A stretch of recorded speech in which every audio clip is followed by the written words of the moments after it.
be sent to you in a few hours. Christian will make sure of it. It'll be uploaded to school as well. For our guests, well, for cash creators, the price is going to stay the same, so that your low price will be honored, but the price for everybody who joins after July 8th is going up. So I'm raising prices for cash creators. So if you want to see how we can take it to 20K a month profit extra, then this is the invite. You can click on that, just send it in the chat before we raise the price in 2 weeks. So go over there if you like what you see today. Let's talk 20-minute email. So I'm gonna speed run through this document for a bit. This is gonna be kind of a different one. We're gonna do something different today. So today, two things that are very different from other workshops. It's gonna be very visual. So stay with me and watch this. That's why I don't want to send the 20-minute email doc, because it's gonna be very visual. So I need you to like stay with me as I go. And the second thing, it's gonna be very interactive. So pulling up a Google Docs of your own, we're gonna do an exercise later on. Today's gonna be like a workshop where we actually like do work. So if you have a notebook, it's gonna come in clutch. Let's talk 20-minute email. So it was ironic because when I sold the 20-minute email, the first email actually took me like an hour to write. And I thought, man, like, I'm feeling so fake right now. But going through it, it got easier. So I'm really happy with it, how this turned out. So let's talk about how to write a 20-minute email that gets you one new client every week. So the customer is not always right. I disagree with the notion that they are. This is not true for all markets. Like if you sell commodities like coffee or soap, then you have to pay attention to what's trending. But coaching and consulting are not commodities. They're luxury goods. And luxury goods must be sold differently. So the shape you see here, this represents the prospect. The mold here represents a solution you can provide. So it makes sense to craft a solution for the prospect. Let's say a prospect needs a square-shaped solution. Writing an email with them in mind would make sense, right? They need A, we need to give them A. But let's say then you find a prospect who needs a circle-shaped solution. And you'll find that prospects are not liars, but they are often dishonest. Sometimes people, well, before I used to ask people who join back then, tweets and clients, why did you join? And they say, oh, it was because of the testimonial wall. Like I saw so much proof and I needed to join. And I didn't believe that because people don't make decisions like that, right? It's not that they're liars, they're just dishonest. They don't know why, right? So maybe you will find somebody who says, oh, if you include this, then for sure, right? Like a circle-shaped solution. If we assume that the prospect is always right, then we must trade the square solution and market a circular one. But then, let's say you find someone who needs a rhombus. You have to trade the other two solutions and market that one, and so on and so on. Fitting your solution to the prospect, finding what they want and giving them exactly that means you're always on the back foot. You're always reacting. It's quite exhausting because you're not a mind reader. You would always have to second guess yourself because you'd be thinking, am I doing this right? You would be making trade-offs. From all the things you could do, you can only choose one. And that's why it's exhausting, because option A looks good, but also does B and C and D. Person A needs one solution. Person B needs another one. You have them both, and they would both make equally good clients. But tailoring to one means you would have to trade the other one. So thinking about what do they want, in my opinion, is the wrong way to think about it. In my opinion, it's easier to start from the opposite end, which makes it easier to write a 20-minute email. Not by tailoring your solutions to the prospect, but by showing your solutions and letting the prospects fit themselves to you. So I have this nicotine spray right here. I use this nicotine spray to relax. Now, others use that same spray to quit smoking. Others use it to create habits. And a bunch of people just use it because it looks cool. Imagine they market it to entrepreneurs who run workshops, right? They're like, oh, JK is a square. Like, let me market a square. Like they go bankrupt tomorrow, right? They know people buy for many reasons. People buy your stuff for many reasons, and we can't guess which one. So they don't bother trying and just market the solution instead. This is what this thing does, instead of saying this is who this is for. Because people join cash creators for different things. Some people just want more clients. Some people want better margins, and other people want speed. Right? It's different things. Like the nicotine company, I can't guess which is which. It is not my call. Like, let's say you're a hammer. A hammer can be used as a counterweight. It can also be used to put a nail in. It can also be used to take a nail out. It's not up to you to tell you this is what you should use me for, but you should say, this is what I can solve. What I can do is instead of trying to choose for them, which is not my call, I can show my solutions so that the prospects see the one they want in me. So if you're not looking at this, this is important. It's like the visual where everything is the same so that I can know that I can market all of my solutions and people will fit themselves to me because people want my stuff for different things. And so do your prospects. Thinking about solutions first eliminates the need to always come up with something new. This is why I don't like having content calendars. And I'm going to solve this problem here and this problem then, because it's limiting. What if that day I don't feel like talking about that thing?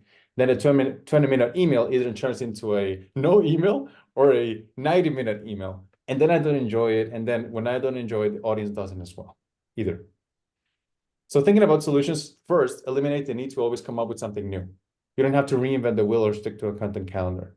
You can just talk about one of your many solutions, whichever you feel like talking about that day. And that's the key part, whichever you feel like talking about that day, and let the prospects fit themselves to them.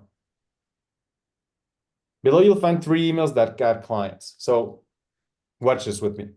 Pay attention to how I'm talking about the same thing. It's just cash creators. But notice how the specific solution that I felt like talking about that day appealed to different prospects.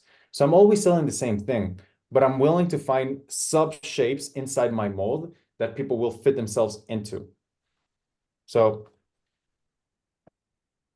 here's one email that talks about the same thing, cash creators, but talks about it in terms of time.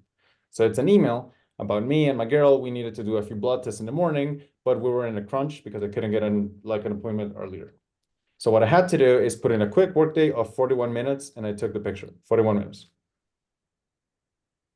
Everything was finished in 41 minutes, marketing, post, and servicing 80 clients. And I can do this because I have my offer shell. My offer shell allows me to not monetize things, but monetize access.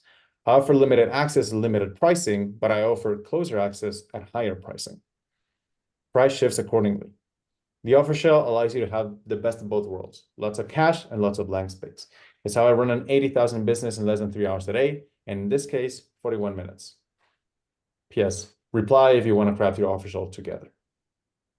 So if you see, I'm not making an income plan here.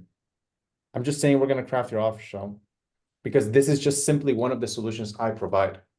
You provide many solutions. This was just one that I did.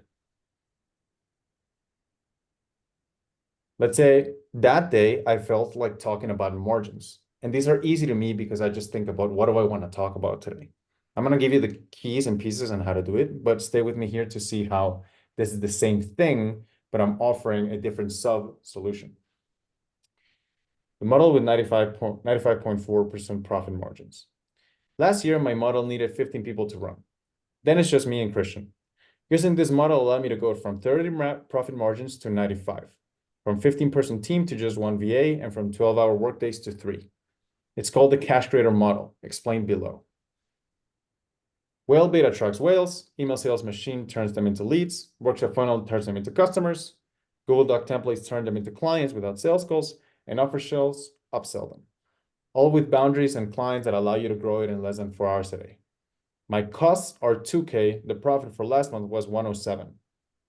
It's not just in the money for me and the value is that I finally get to keep it. I can help you grow your revenue, but I'm more interested in helping you keep more of it. We don't do this with a course. There's no program, just you, the model, and the minimum effective dose. Reply and I'll get you the details. So notice how I'm not talking much about time. This is just about margins. But because I see myself as dynamic, I am many things. I'm not just one shape. Then it allows me to have that flexibility every time I write. And here's another one about speed. This is the last one. This is short. Last week, Jacob sent me a token of appreciation after he put 100K in his account. It's a handwritten letter from his mom. So his mom was thanking me. I'm really grateful for this, but it felt kind of undiscerned because this dude's a winner. I may have added some direction, but his success is mostly him. I don't claim ownership of any of my testimonials because cash creators don't need me, they want me. They're gonna get there anyway. My job is just making sure that it happens faster. If you want to go faster, reply. So see, no income claims, right? I'm not promising anything. I'm not trying to choose for them. I'm just telling them this is what I can solve. I am the nicotine spray. I can do many things. You choose how to spray me, right? So to tie this point is you have more than one solution. And that's partly why I don't recommend calling yourself a coach. Because by thinking, or like your stuff a program or a course, God forbid you call it a course, by thinking of yourself not as a coach or a consultant or a mentor, but simply as somebody with many solutions, you make marketing easier because all you have to do is just show them your solutions and let the prospects feel themselves to them. This is what I can do, take it or leave it. Right? It's kind of a little cocky. It is also very true because you are more than one thing. You're not just someone who can help people with seven figures get to this point and that point and this point. You have many things you can solve and people will join you for different reasons. So your best bet is to not choose for them and just show them all of them. Now, how do you do this? Getting practical. So small stories beat big stories. This is like something I'd like you to remember. Showing your solutions is easier when you lower your standards of what you consider marketing worthy. Sometimes you guys will hop on the calls and you'll tell me like, I don't know how to turn this email and edit it well. And I'll see your emails, and within that email, you guys were like 3. And I'm like, dude, it's not that you don't know how to write an email. It's just you just don't know where to stop. Like you're trying to tell too big of a story. Your job is just like kind of slicing them. You need to lower your standards of what you consider marketing worthy. Think about Titanic. Titanic is about the big story, right? The Titanic sinking. But it wouldn't mean anything without the small ones. Like Jack painting Rose, I'm the king of the world, fizzing in the Z, and my personal favorite when the violins kept playing even though the ship was sinking. I had a language arts teacher back in high school, and I slept through a lot of the classes, but one time he said something that really shook me. He said, you guys know what makes up a good story? And people were like, is it the plot? Is it the budget? Is it the facts? Whatever. It's like, no. What makes up a good story is the characters. And you know what makes up a good hero is the quality of the villain. And it's about the characters, about the little stories that tell stuff. So small stories actually sell better than big stories. My best performing email ever, the 41-minute workday, was about 41 minutes. Like literally, it's a really short story. It's not big, it's small because they beat them. Your bottleneck to writing a 20-minute email isn't your ability to write. It's your ability to collect small stories you already have that already live in your head. Visualized, we think that the left is marketing worthy, which it is, but so are these. It's the small ones. It's the moments within the moments. Those are what really make it easy to write emails and people can resonate with and buy from. Great content isn't created, it's collected. It's not that you need to do more interesting things, it's that you need to talk about yourself in a more interesting way. And you do this by seeing yourself as a carpenter. Let's say you're working on a wooden table. And working on the wooden table, you're creating sawdust as you go. The wrong misconception is thinking that marketing should be about the table, about the result, when in reality, the marketing should be about the sawdust, which is the work that was created from it. So, an example, my table or the main work is the path to 100K a month profit. I can only talk about that so many times before it gets stale. And I'll only hit it once. Like I'll only get one big announcement, right? However, my best performing emails are often about the sawdust that was created from that work. So the 41-minute workday, me working 41 minutes, 90 days of offers. Christian collected the 90 best emails that have performed for leads, customers, and sales. That's sawdust, like that's on the floor. It's already done, right? I can collect it, and this is my either first or second best performing workshop. Instagram versus X. This is a statistic I collected because I knew how to grow Instagram better than I knew how to grow X. I could just go back and collect the statistic, go to the floor, pick it up, and then market that. We don't need to create any sawdust content because it's already done. We just have to collect it. And let me be very clear. We're not creating a 20-minute email. We're extracting a story from your head and putting it within a time frame of 20 minutes in the computer. You guys already have everything inside your head. We just need to find ways to put it in the computer. So let's collect it. And we'll turn that into 20-minute emails that sell. So this is when it gets really dynamic. So if you have Google Docs or if you have notes, now is a good time to take that out. We're going to extract these small stories from you. I'm gonna prove to you that you're a better marketer than you think. Take 20 seconds. Actually, we're gonna take 20. To answer them in one sentence or two or three in a notes file. I call mine the Sawdust notes. So let me show you specifically what it looks like. I have my Sawdust notes here. And I just write like ideas that I get, right? What was my MR before? What was my MR now? Witness, not create. This was something I did actually. The core, like this wasn't selling too well. So I said, okay, fuck it. Let's just add 90 days of offers to it. It's just ideas I get. And if you see it's like very raw, cool with it. I don't even remember what this is about, but it's just really raw. We're gonna do it raw. That's what she said. Quality is not a requirement. It has to be fast because if you don't do it fast, then you'll get stuck. So here's what I'm gonna do. I'm gonna give 30 seconds and we're gonna do 10 of these. You guys, I'm gonna tell you a cue and you write whatever comes to mind. If nothing comes to mind, go to the next one and go to the next one and go to the next one. So I'm gonna put a 30-second timer and I'm gonna ask you to respond to these in sentences that do not make sense. If you can make them make sense, great. If not, great. So let's start writing. We're gonna take 30 seconds each. For time constraints, we'll do few. So number one, turn yourself into good, it's my dog. Turn yourself into good headlines. So examples of good headlines are, you started from the bottom, now you're here, right? You used to be like this, now you're like that.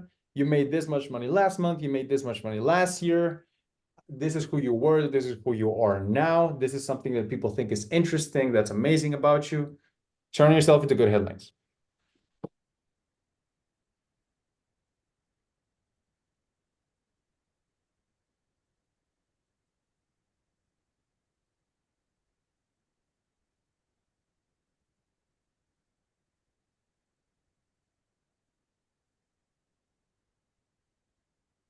Next, turn yourself into bad headlines. What are some else? Like for me, I didn't make much money. I had a lot of revenue, but not a lot of profit.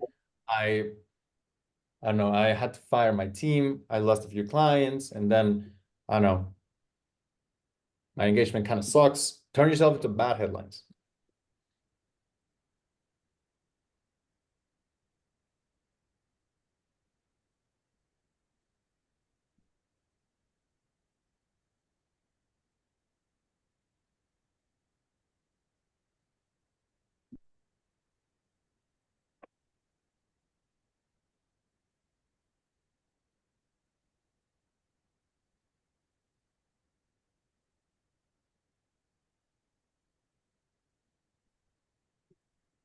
Okay, next.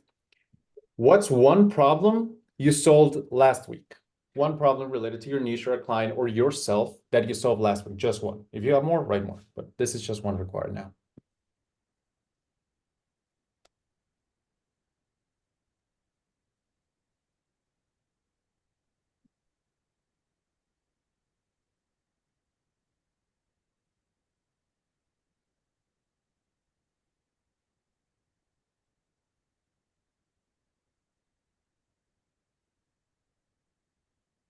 How did you solve it? What were the steps?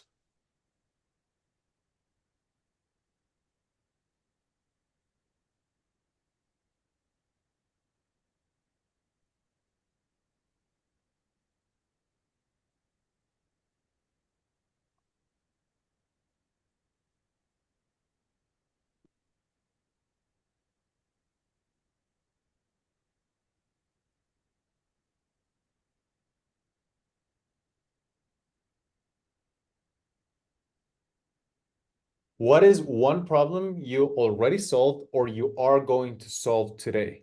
for yourself or for your clients, for somebody else or for a friend, whatever, that you will solve or have solved.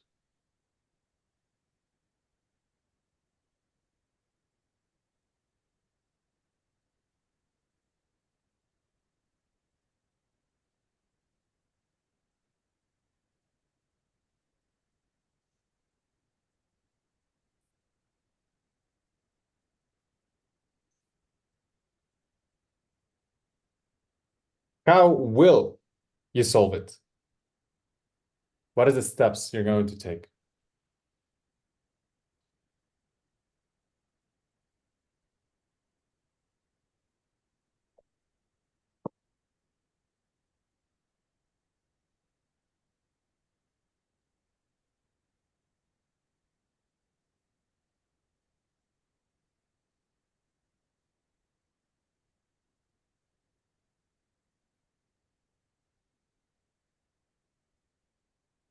All right. What is one question that your clients have asked you more than once? And if you have more, more.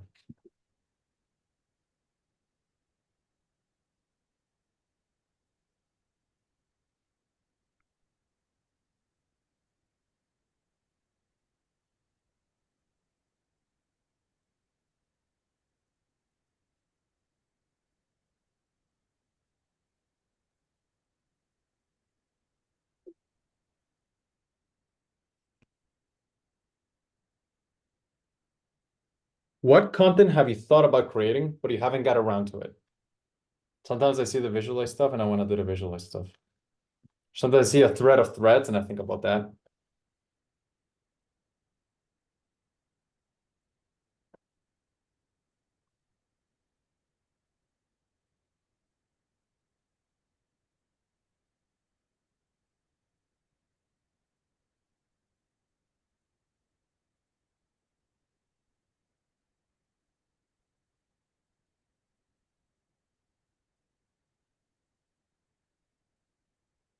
Which piece of content in the past has got you the most customers, clients, or leads? Think about the piece of content that got you the most money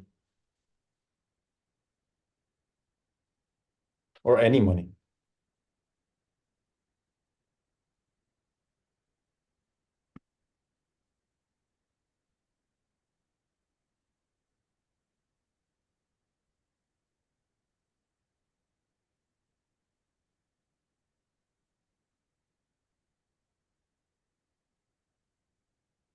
Sometimes people will reflect your work back at you. So sometimes people join and they're like, I want to craft my offer shell. I created that. That's my work being reflected back at me. What piece of work has somebody reflected back at you that you invented, or it's like your idea and somebody has said it to you back?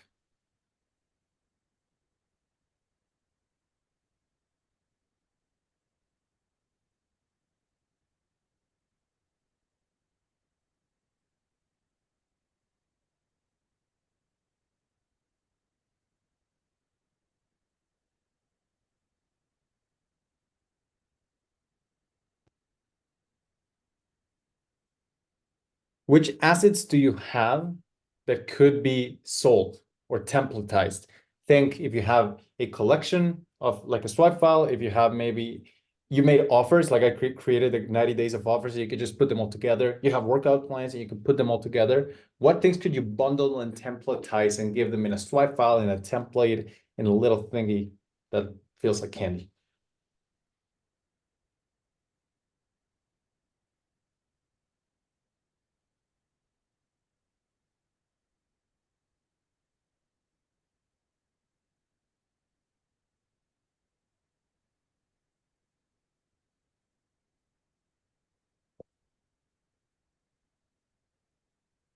And the last one, what's an interesting statistic you have? So for me, I make as much money from Instagram as from X, and X is 15 times bigger. What's an interesting one for you? Maybe your workouts are less than 30 minutes. I don't know. What's interesting statistics you have for you?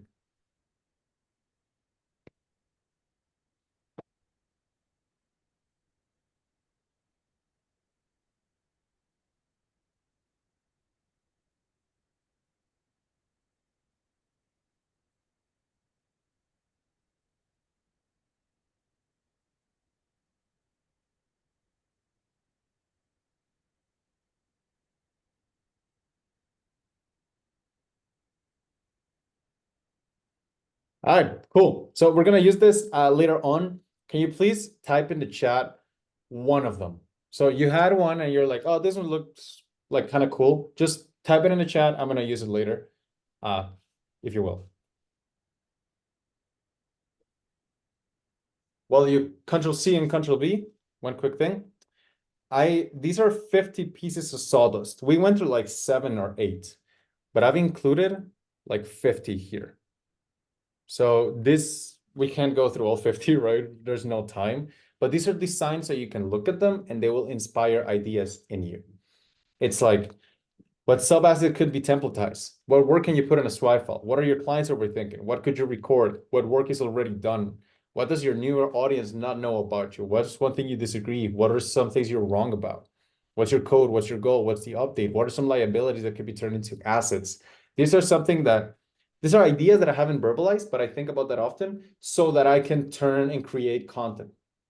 Again, it's not in the big stories, it's in the small stories. It ain't how big you are, it's how big you write. Cool.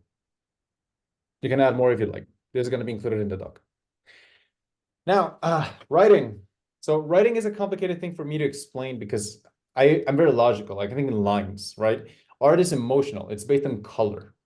There's a common thing among artists. They claim that it's not them who create the art, that they're just conduits or vessels from ideas that seem to arise from a divine source. Like it does sound woo-woo, but you felt it. Your best creation just happens. There was something about that moment that allowed the content to flow. Like we can oscillate between the best and the worst writing in the world because sometimes we just tap into that divine source, and you probably get a pretty good amount of sales or engagement from it. Below, I'll show you my way to connect into that divine source because I'm not here to teach you like, use PAS or like problem agitation solutions and stuff. I'm just showing you how I do things, and you can pick up the nuance because this is personal to everybody. Take what's useful, reject what's not. So I'm going to first give you the steps kind of how I write the email, and then I'm going to write one with you. So first, put the ideas and stories in the sawdust notes. So your best insights are revealed during the work. The 41-minute workday, I can't plan that, right? It's not that I could just put in a show and start my timer. It has to come during the work. Put any idea and insight you get as you work inside the sawdust note. Put it raw, anytime, make it a habit. It's supposed to be messy because if you over-engineer it, then it's hard to make it a habit. So here, I just have, like one time I almost puked in London in a taxi cab, and I thought maybe this could be a story. I still haven't found out how to turn it into a story, but it's here. Somebody once said, hey, JK, actually, red velvet is not the same thing as chocolate cake because I went to cake camp. And I'm like, oh man, I gotta write an email on cake camp now. But I just write stuff down, right? It's really brute, if you will. So what I do is I read the notes. Now I look at these notes before I check notification. This is important. Timing is really important. Sometimes I don't really feel like writing. Sometimes I don't want to do things, but to me, it's easier in the morning when there's like no noise. So if you can just spare 20 minutes, whenever there's no noise without your phone, it's good. This is when I think, when I don't feel like it, I just go like, dude, it's just 20 minutes. Like, how bad can it be? And then I'm like talking to myself, like, all right, yeah. Then ask yourself, which idea shines brighter? Don't write about things that you don't want to write about. That's a disservice to both the reader and to you. So read your sawdust note, fill it up, and find which idea shines brighter to you. This is why I asked you something in like earlier. Send me the stuff you like the most. That idea shine brightly to you, right? The best idea will be the one that feels easiest at the time, so that you can just be a vessel of the content. Then you tell the story. I love this quote by Nassim Taleb, which is, marketing beyond conveying information is insecurity. Tell the story of what happened. And if you're getting stuck, think about, how can I be more honest? Use numbers where you would use adjectives and nuance where you would use absolutes. So don't say, the most important thing I learned is, say, when I didn't know this, I was 25 pounds heavier. Like that hits, right? Don't say supercharge your lead flow. Say get one new lead every day. See, it's honest. Then you share the insight. As you tell the story of what happened and you become a conduit of the content, the story will reveal an insight. Just keep writing, don't edit. Lower your expectation of what's acceptable so you can get everything on the page. Refine it later. And the last thing, offer service. Never ask for a purchase. Instead, offer service. Pushing people to a purchase feels manipulative to make and to read. Offering service is honest and is seen as a favor rather than an ask. If you can find a natural transition, then position it as the natural next step. If there's no natural transition, you can just add it in the PS. So you can write about anything you want, and the PS, you say, PS, we have 5 spots, we open tomorrow. That makes it easy, reduces the friction. Now I'm going to put my money where my mouth is, and you're going to see it in practice. So I'm going to go through what you guys wrote, and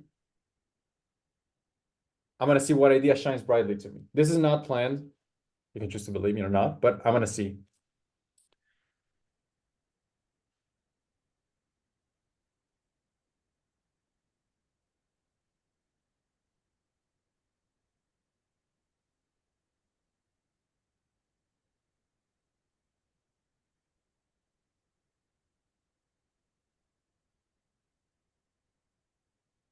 This is interesting. Luke, if you can unmute yourself, you wrote, we spent 3K on ads and didn't make a single penny. Can you walk me through broad strokes, a little bit of the story? Like if we're homies, you're telling me the story. Yeah, so 1 year ago, I started working with a new client and I never really done ads before. So I started out making a shitty ass ad. We spent 3K on it and it didn't bring in any leads or any followers. We didn't make anything back. And in the process, I just reiterated on the ad. I made it better. I made it better. And then after a while, I actually did find a way to make the ads work. And then very soon after, we made our first 30K month after being stuck on 8K for almost a year. So before, when it didn't work, why didn't it work? I just didn't really know that when you're making ads, you have to capture the person who's receiving the ads in a top of mind state. Like you cannot talk about solving the problem if they're not aware of the problem yet. So first we have to capture their attention with a hook that actually gets them like, oh shit, that's what I'm going through right now. And then after that, you can actually explain why they have this problem and how you can solve it. What if you could compare the first ad to the other one next, like one to the left and one to the right, how did they look differently? Well, they weren't very different visually. It's just a script. It was a video ad.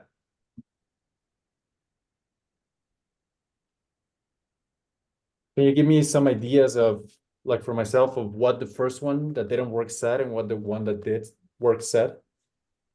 Yeah, the first one was just talking about the solution right away. The second one that worked was talking about the problem first and then showing them the solution. Is this what you meant by top of mind state? We need to lead with the problem? Yeah. Good. And what were some numbers? Give me some results. Before and after. Before we booked like 1 or 2 calls per week. After we booked 7 to 8 calls per week with a higher closing rate, making our first 30K a month. What was the closing rate before and after? Yeah, so before we were stuck at 8K per month, and after we were breaking the 30K. What was the closing rate? Closing rate was about 30%. And before and after? Before it was like between 10 and 20, and after it was like 30 or 35. Okay. Thank you for being the guinea pig of today's workshop. No problem. Let's roll. So let me explain to the, so what did I do? Let me show you. I'm gonna write it now. So the first thing I did was I needed to create a sawdust notes real quick. So we all wrote something and it became a sawdust notes, right? It's the equivalent of this. Second, I read the notes and I thought, it's just 55 people watching live. How bad can it be? And then I asked myself, which idea shined brighter? And Luke's idea was like, this is really cool. Like, this is really interesting. So this one, I like this. Now I asked him to tell the story to me with specifics. Now let me write this story. And this isn't planned. Like, I don't know, Luke, we haven't interacted before, but this is how I would tell the story. Because marketing beyond information is insecurity.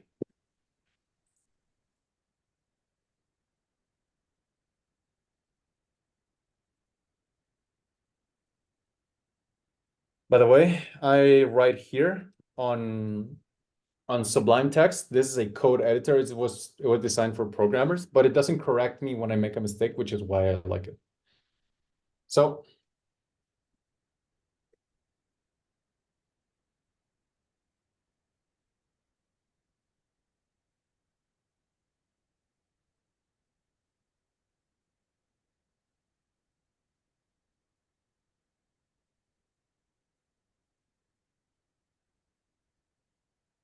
was this for your own company or somebody else's company, Luke? This is for a client of mine. Okay.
Okay, sorry, it took a while, but let's go. So subject line, we wasted 3K on ads. Last week, I had to have the conversation you never want to have with a client. It's not working. We spent 3K on ads for a client and we got almost nothing. To my surprise, the ads actually looked okay.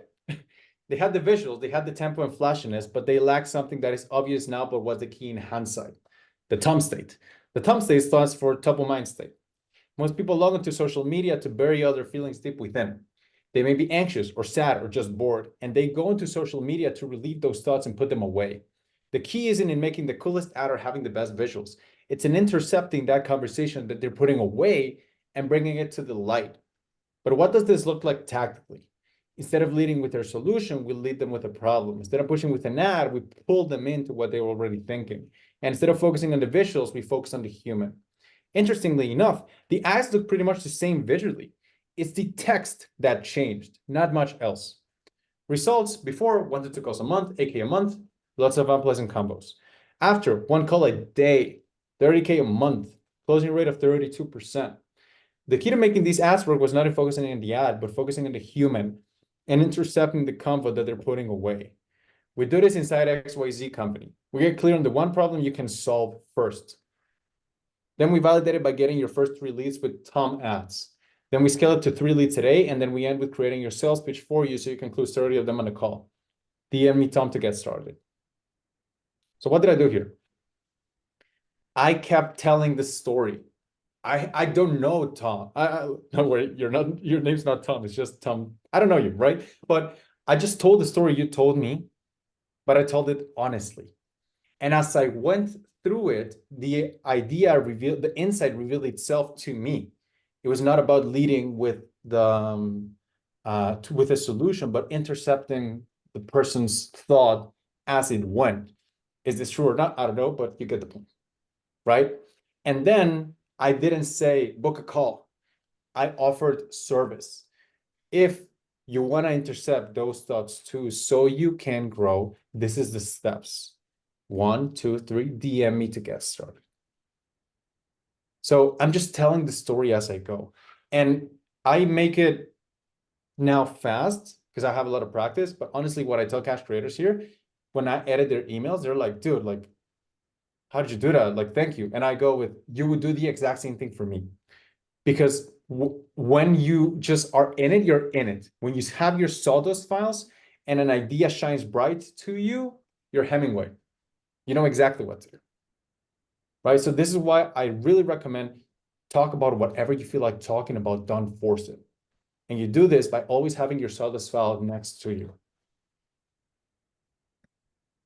Now, this is something that Marcel asked for. So something that when editing, this is a checklist about roughly what I look for. So let me go over these and edit them so that you can see kind of how I would do it. Because writing it, I noticed some mistakes. So where's this?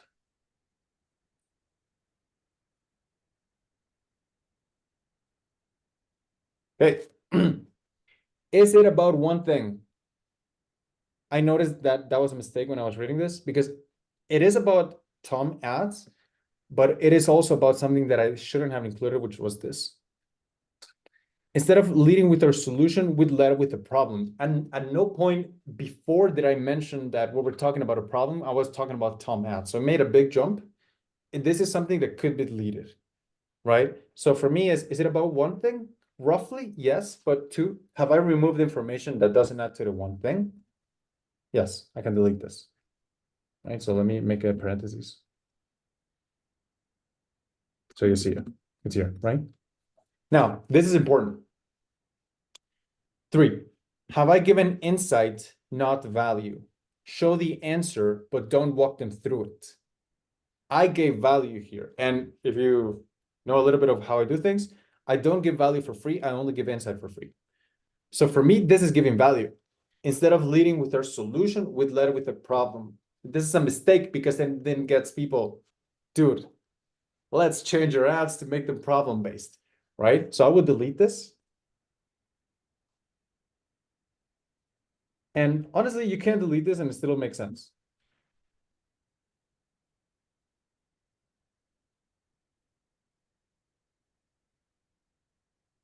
So the key isn't in making an ad with what they want, it's in intercepting the conversation that they are putting away and bringing it to light. Interestingly enough, the ads look pretty much the same visually. It's the tech that changed, right? So I'm giving insight. I'm telling them, I know something you don't. It's about intercepting these conversations. I'm not walking you through the answer, but I gave it to you. Now, 4, am I being honest? And this is something that I really pushed you for because you said, I wasted 3K and then I asked you, what was the before and after? What was the after? How many calls? What was the closing rate? And you said 30%. And I said, what was it before? Because the more numbers, the easier my job is because then I just have to convey them. The best marketing is honest marketing. It's me just telling the story. So when I ask myself, am I being honest? Usually I find myself deleting words that are like, you must, or the best, or the ultimate, or like absolutes. And I find myself changing. It went much better to saying we had a 35% increase, or this sucked. I go saying he had 2 leads every month. When you're honest, marketing flows better. It lowers people's defenses. And then 5, what's the natural next step?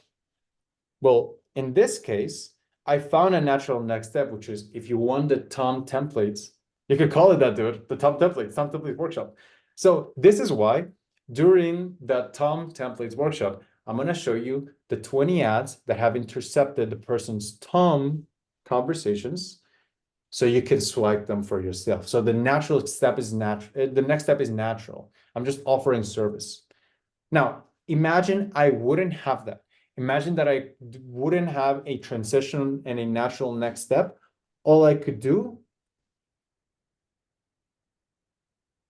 is this. I just go PS.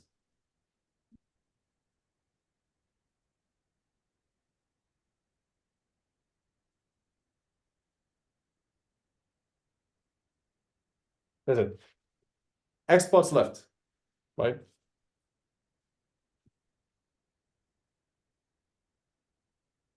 Easy. If you have nothing, just put it on the PS so that it won't have any pressure on you. So roughly what I look for when I edit after I have got an inspiration from the muse is it about one thing? If it's not, make it about one thing. 2, have I removed information that doesn't add to the one thing? 3, have I given insight, not value? Show the answer, but don't walk them through it. 4, am I being honest? Am I using nuance where absolutes are and numbers where just statements are? And 5, what is the natural next step? If I can include it naturally, I will include it naturally. If I can't, I'll just put it on the PS. Now, this makes it easy because you just write about what you want, right? Like my content strategy is talking about JK Molina. And your content strategy should be talking about you. Because then you can just talk about whatever you feel like talking about that day. And if you can follow and find one insight, that is enough. Now, this was for daily email, but it's harder to get into that practice. So should you do daily? Big question. On emails, I have found that quantity beats quality.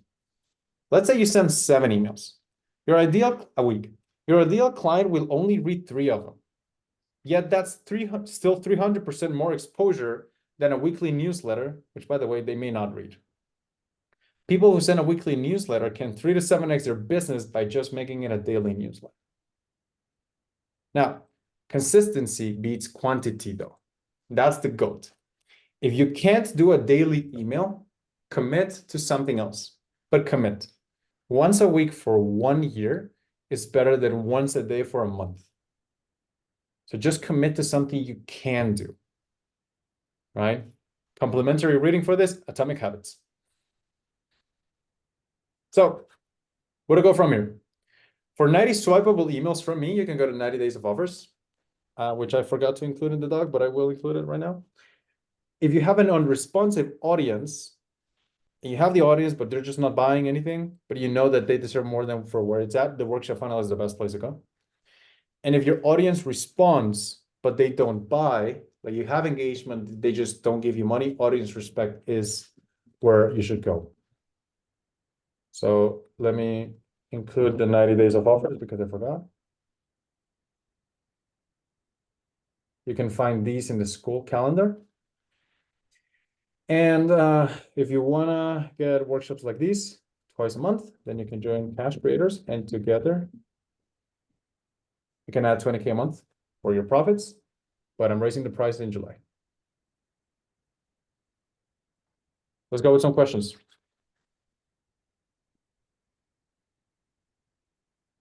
Let me send the doc too. So the way we do things at Cash Creators, we just unmute ourselves and talk. We don't write anything. Hey JK, I got a question. What do you, so as I understand this sawdust really comes from trying to absorb everything you do on a daily basis to gather insights. What is a good moment, or when do you try to collect those insights on a daily basis? Yeah, to capture them, because I feel like it's really about building that list so that once you're behind the desk, you can just fire away. During the work, like we all have invasive thoughts, right? Like right now I'm thinking I should do this, I should do that. Like I'll give you an example of like what's going on through my mind now. I said I wrote an email with 55 people live, here's how it went. Or I don't know, like you're gonna be working with people who need help with like stretching and stuff, and then you have a thought, like a weird thought. It's like, oh, maybe this is easier for tall people than for short people. And then you write one, tall people for short people. What I'm trying to say is it gets revealed during the thing. Is the intrusive thoughts that you get while you build. So I actually use this both as therapy and as content, because when I get a thought while I'm doing the thing, I don't want to interrupt it because then I don't finish the thing.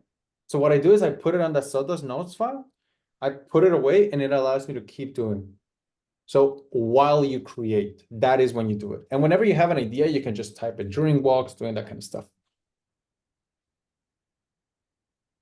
Check, thanks. Yeah, maybe I can go next. So I was wondering whether kind of the workflow and the thought process behind kind of coming up what to write about is the same for tweets as it is for daily emails. How kind of the sawdust notes come into play whenever we're talking about tweets, especially. Good question. So it's about shredding, and it's you take the big post after you write the email and you just shred it. So for example, let me show you.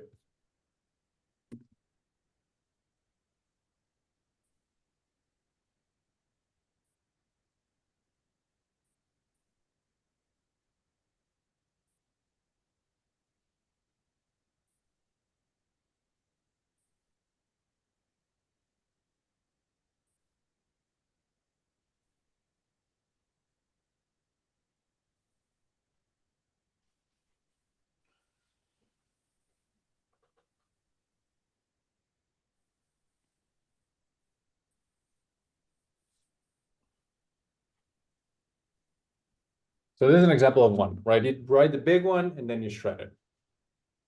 Okay. Right. For example, let's do one more. You could just copy and paste it if you'd like.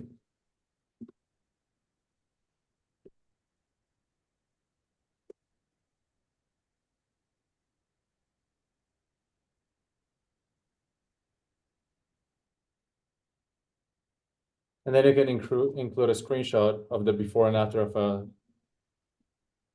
of the failing ad. And then if you get cheeky with it, inside my newsletter, I'll show you how to make better ads that don't suck. Join here. So you write the big post, you are really focused during it, and then you just copy and paste it.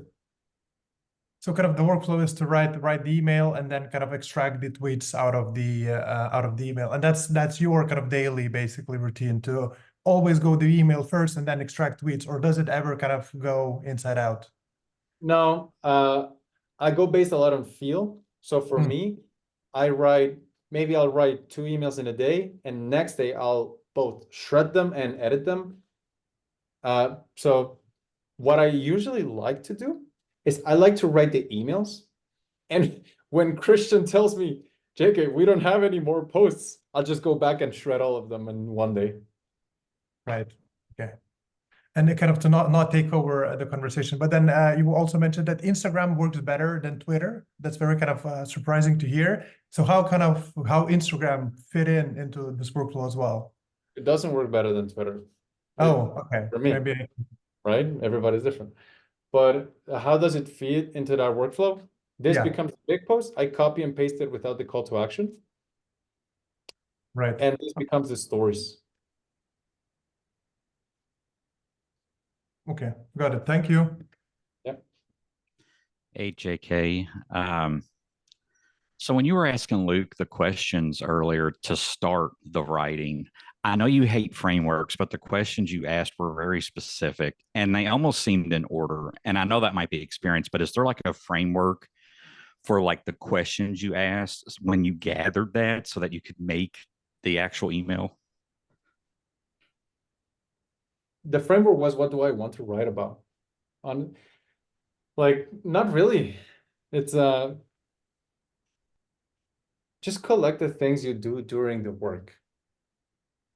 Frameworks limit you because then you have to become a copy of whoever you got the framework from. I started this with a framework. I said, okay, first you're going to start with a hook and then you're going to start with this. And then it felt so dirty. It felt like such a disservice to everyone here because then you would be a copy of me. And I get it, in the beginning, you need to copy others, but I feel like it's just a shitty long-term strategy.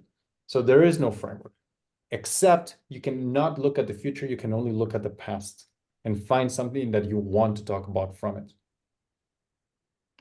Got it. Thanks. Sorry that answer sucks, but you had to hear it. Hey, JK, a quick one. So you mentioned like don't talk about like book a call, but instead like offer a service. But I just want to get a feel of like what do you mean by offering a service versus like just having a more straightforward call to action, which is like if you want my help, book a call. Yeah, great question. So because I gave an insight during this example, so let me give an example. I gave an insight of your ads need to be Tom ads, not whatever else ads, right? That creates a gap. It creates a gap between where the ads are that are failing of the person reading it and what a successful ad looks like with Tom. So the way you offer service is you bridge that gap. A bad way to offer service in that case would be PS book a call. But like, no, hold on. A bad way to offer service there would be, I don't know what bad looked like, but let me tell you what good would look like. Like what Is good it would look more like would be, because Tom ads have been the one that have worked the best for us. I'm actually hosting the Tom ads workshop next week. You can buy a ticket for just 100 and watch the recording later at your convenience. Buy here. So the way you make it look like service is you fill the gap that you created with the insight. so in a way, okay, so let me just like get it straight. So in a way, it's like having it to be a bit more phrased in a bridge, but I could still call it like book a call. But instead of like just straight away book a call, I would just try to at least bridge the kind of like the before and after. Does it make sense? Right. An example is you can find a time that suits you here on the calendar so we can look like at what Tom ads would look like for you. That's perfect. That's perfect. Thank you. Hi, JK. Thanks for the insights so far. Was wondering, for me, I sell to companies. I sell to heads of HR, my consulting services. Is there any sort of difference in your experience when we're selling to companies, to representatives of companies, as opposed to individuals interested in our services? It's always an individual, but you got to find like the main one. Yeah. And you mean in terms of writing or the offer? Yeah, I think writing an offer, they obviously have budget. They'd be likely to spend more, but they may need to get some approvals on the budget, and they'd also be expecting a certain level of quality. that they're just used to because they're being bombarded by salespeople trying to sell their company services? I would make it about selling small things, selling little workshops, but selling to only things that the VPs and the C-suite people would really be interested in. So workshops that will only tailor to them. And then what I found to be good in this space is, let's say you want to sell big projects, call it like 90K, whatever. You sell them first, the first part of the project for 9. And then you say at the end of that, if you'd like to go for the 90, then you can credit the 9 that you already spent. So Okay, it's so the this same idea of shell process thing conversion. you've been talking about. What? Or this sort of like the shell offering that you've been talking about for them with going in with a smaller one first. Yeah. All right. Cool. Thank you. Hi, JK. Okay. Thank you for everything. This was really good. So I have a question. How did you come up with your 3 problems, the speed, time, and margins? Like, how did you know that those were your 3 main problems that you solve, or like that your clients are interested in? Favor, what problems do you solve? Can you bullet point them for me? Recruiting, What does recruiting solve? they get more time and make more money. There you go. So what other problems do you solve? I help them to slim down their service menu So that they can, simplify their business, so that they can. have more freedom. There you go. So you already created 3. Okay, thank you. And my second question is, so do you sometimes accidentally drop value, and does that like impact your lead speed or no? Yeah. Yeah, I made some mistakes in the past. So is that really bad? Like if we drop value sometimes, like is it like how much does that impact like our lead speed? Well, it impacts you as much as like maybe one cheat meal, in my opinion. It's not gonna matter too much in the long term, but you shouldn't do too many of those. So don't trip too much. Okay. Thank you. HAK, could you talk just a little bit about why you just do this for services and not for courses or digital products? Again? How would I do that for services or not digital products? No, could you elaborate on why you don't follow this model for an online course or for a digital product? Like all your offer set shells are around consulting of some sort.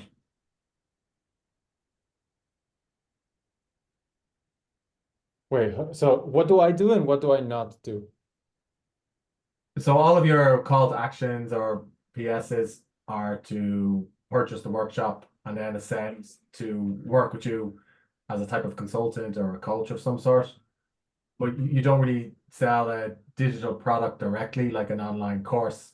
So I was just I wondering. understand. Yeah, I get it. Like Yeah. the reason why I do this is because I play to my strengths. Like I know that I'm good on video, so I'd rather just do this thing live. Yeah. But other people are better at courses. Why do I do it? It's just because workshops just find the best for me. But Yeah. the goal is turn a lead into a customer and then turn the customer into a client. So can you swap it with workshops? Instead of a workshop, you can do a course or a swipe file? Absolutely. Okay. Why do I do it? Because of my personal preference. But courses, people do it with book funnels. People do it with swipe files. It works just the same. Just turn a customer. Okay, thanks. Yeah. This is sponsored by nicotine spray. If kind of any yeah, can I maybe ask one more question? So you carved out like these unique, I think, kind of sub niches, right? The likes and cash and the kind of offer shell. And are these just kind of a kind of a sub product of you constantly writing and then kind of coming up with these ideas? Were there at one point kind of some, I don't know, bigger whatever external reasons that you that kind of made you create those sub niches or niches, however you call them? Yeah, so you can't correct your form until you start lifting the weight. Yeah. So for me, the offer shell, it was actually not called offer shell. I was doing a workshop on weekly recurring revenue. And I needed to show people how to upsell people inside their weekly recurring revenue offer. And I just couldn't find a way to like do it, right? So one day before I went live, the idea occurred to me on a walk. And I said, this is it. So it's, you have to be in motion. Like you have to do the thing. So Okay. do it work. And so if we want to get like really, really woo-woo on this, let me give you the astrology equivalent of business dudes. So I don't know if you guys have done this test, the MBTI, like where you get your type, right? I think it's quite helpful. Like I actually do. And I have found that people who finish with the word J, they want to take it slower when it comes to writing. People who end with the letter P, they know exactly what I'm talking about of, dude, you just get the inspiration for the muse and you write, and they're like, so true, bestie. But J people want a framework and a thing, which I understand. It's helpful to them. But this is when you gotta admit kind of the things where you may not have a preference in. P's, we're usually quite reckless and we make decisions fast and we need to slow down. J's are too slow and they need to move faster. So it's helpful to know which one you are. In my opinion, J's just need to chill the fuck out, and P's we need to slow the fuck down. So both work depending on what you're doing. So this is why I like to just do things, because I am ISTP. I do things and eventually like I find the solution. I find like people who finish in J, they just need to kind of be okay with not having as much structure and having a little bit more chaos. And then that will reveal the work. Okay. This is complete bro science, but I find that it's true for me.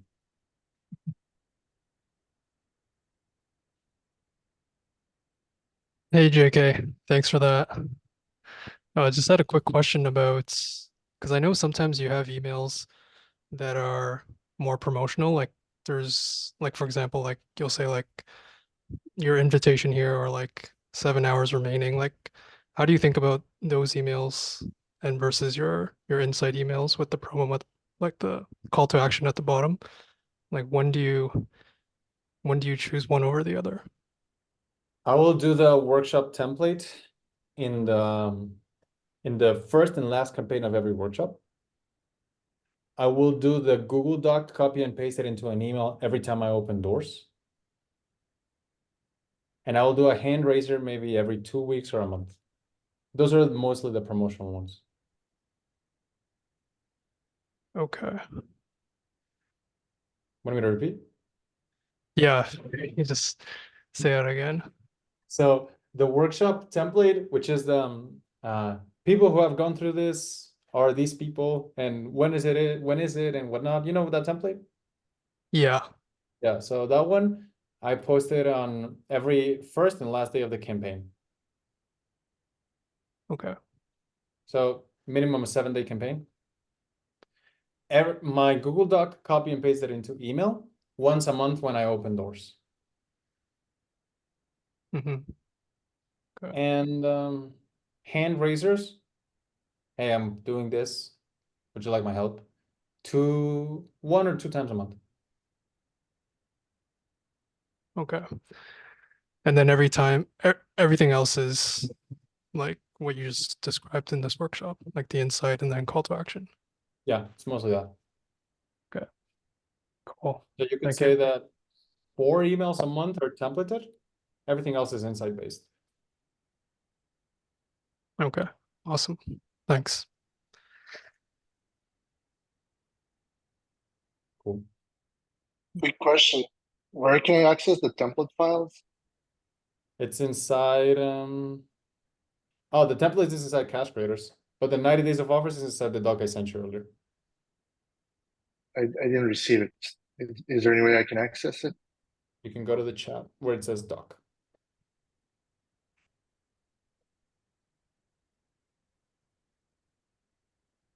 Yeah, I came in late, so I guess that's why I'm not seeing it.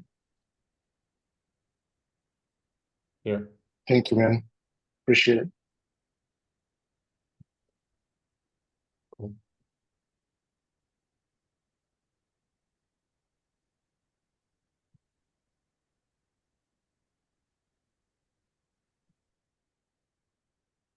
Where do your email reruns fall into that? What do you mean email reruns? You mean when I copy the season sequence?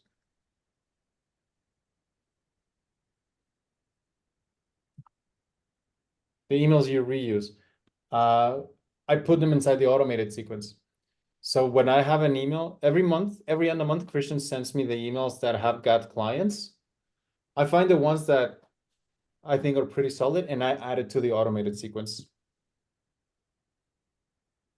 And maybe if there's like a week or so where I don't know, I didn't write or I don't have anything loaded up, I just copy and paste it from at least 8 to 12 weeks in the past.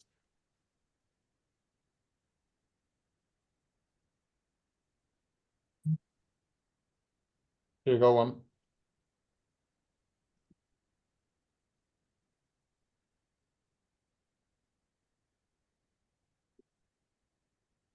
Hey, JK, quick question. I write a weekly email right now, and how would you transition to writing daily, or even would you say anything about that, or how might you make that transition?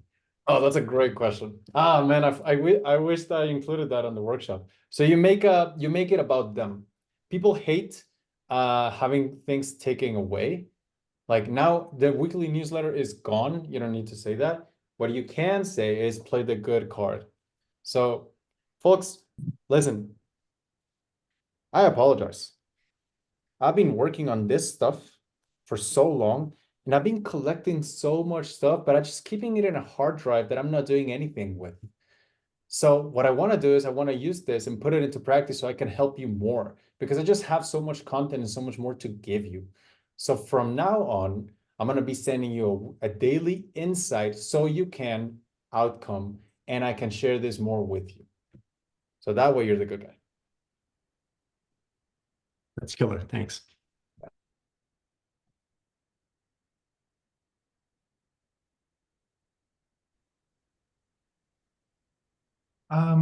Any kind of software preferences? We currently use MailChimp, and I really do hate the software. Is there anything kind of else that is maybe your preference? If you tried anything that's not MailChimp? I'm a ConvertKit guy. Okay. Do you have any opinions on HubSpot? Not really. If your software allows you to send a daily email and collect emails, then that gets the job done. Do you ever do like a clean an email cleanup, kind of not send emails to bad email addresses? Never. Although Never. I do have PG-13. I do have a filter on my website that only allows certain countries to join the website. Which countries are you blocking? That's between me and geotargetly.com. Uh, Is there a kind of a particular reason for that, or? Yeah, I'm kind of petty. some countries are just more work and less pay. Dude, put that on a t-shirt. Put that on an email. That's an email idea. That's an email idea. I appreciate it. Yeah.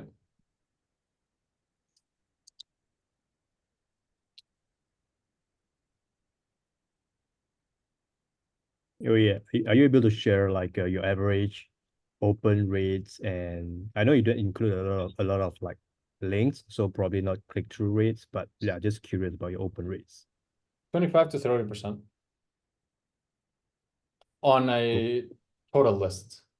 When I only send to customers, it's like 60 or so.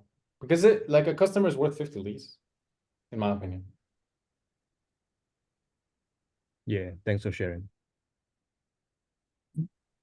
How do you get people on your list these days, primarily? I have this thing. So getting people on the list is, you need two things. The first one is you need offer cadence. You need to make it every day, as in join my list because I'm talking about this tomorrow, or I'm having a lead magnet, or I'm going to show you this result that somebody got. So it's as much as offer cadence as it is about offer variance. So make it every day, change the way you ask. So I have this thingy where Christian takes all of these kind of ways I promote my list, and he just copies and pastes once a day. Christian's my VA. And because he just varies it, it works. I got 49, like the list grew 49% faster after I just started changing the way I promoted it. Is this mostly Twitter and Instagram, or do you run any ads? I don't run ads, mostly Twitter and Instagram. Wow, all organic. So how many daily subs do you get? It's like Roughly. 15. 15?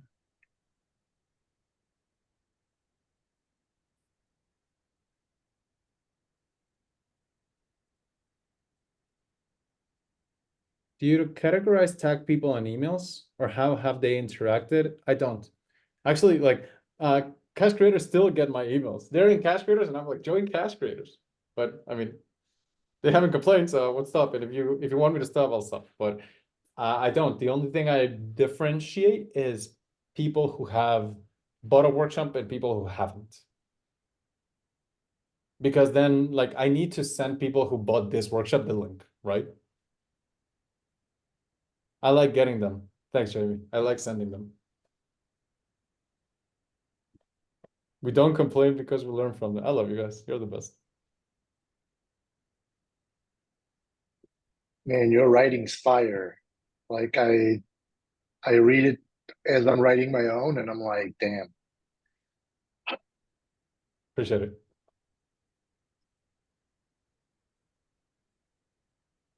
Sometimes what helps is just having a swipe file. Let's say sometimes I'm just like, dude, like I'm slow today. Like nothing is cooking, right?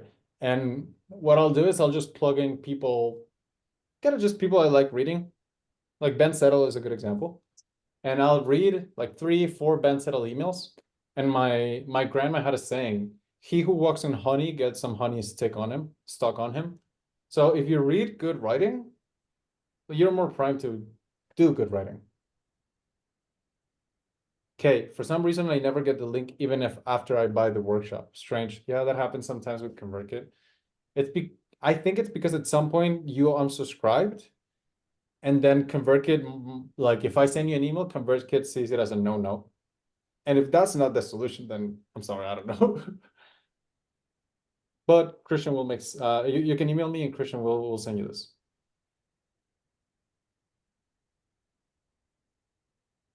So here's one question for you.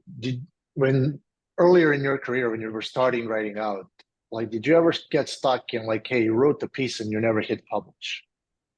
And how did you overcome that? I have a whole graveyard of things I wrote that I never got around to sending them. Where's the resistance coming from? That's a good question. Like an imposter syndrome about English being second language. I think that was like a big one. And then I was grinding and writing every day, and now I'm writing bangers in one sitting. But as like I'm looking to get into the stuff that I wrote before. So I'm just wondering, did you ever encounter that as an issue in the past? Yeah, but that was not a big issue for me after I stopped looking for a why and started looking for a why not. So what is the why you should post daily, right? Why? Because you make money and you build an audience. But that didn't really move the lever for me. But my take was, why not? Like, why not write a daily email? Why not post it? Like, what am I losing if I don't do it? And I couldn't find anything. So I just did it. It's mostly an emotional problem.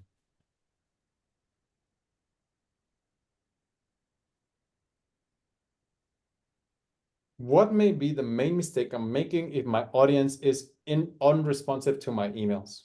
So if you get a lot of responses, and let's say you don't get many responses, it's the promise. Is that the outcome you're offering, the one sentence that's like, the 20-minute email, the 100K month SOPs, the sentence isn't what they want. If you get responses, but they don't follow through, it's the path of the offer is unclear and they don't know what they're getting. Is the email plug swipe in the 90 days doc? It is not.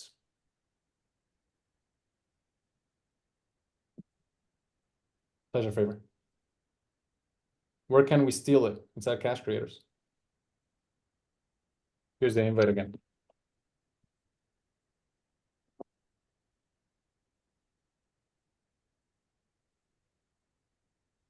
All right, I gotta go to the table call. So I'm gonna go to the table call. If you want to join Cash Creators before the price raise, then your low price will be honored. We raise prices July 8th. That's the invite. Thank you for coming. Recording will be uploaded in a few hours. Thank you, JK. Bye-bye. Thank you. Thank you. Bye. Thank you.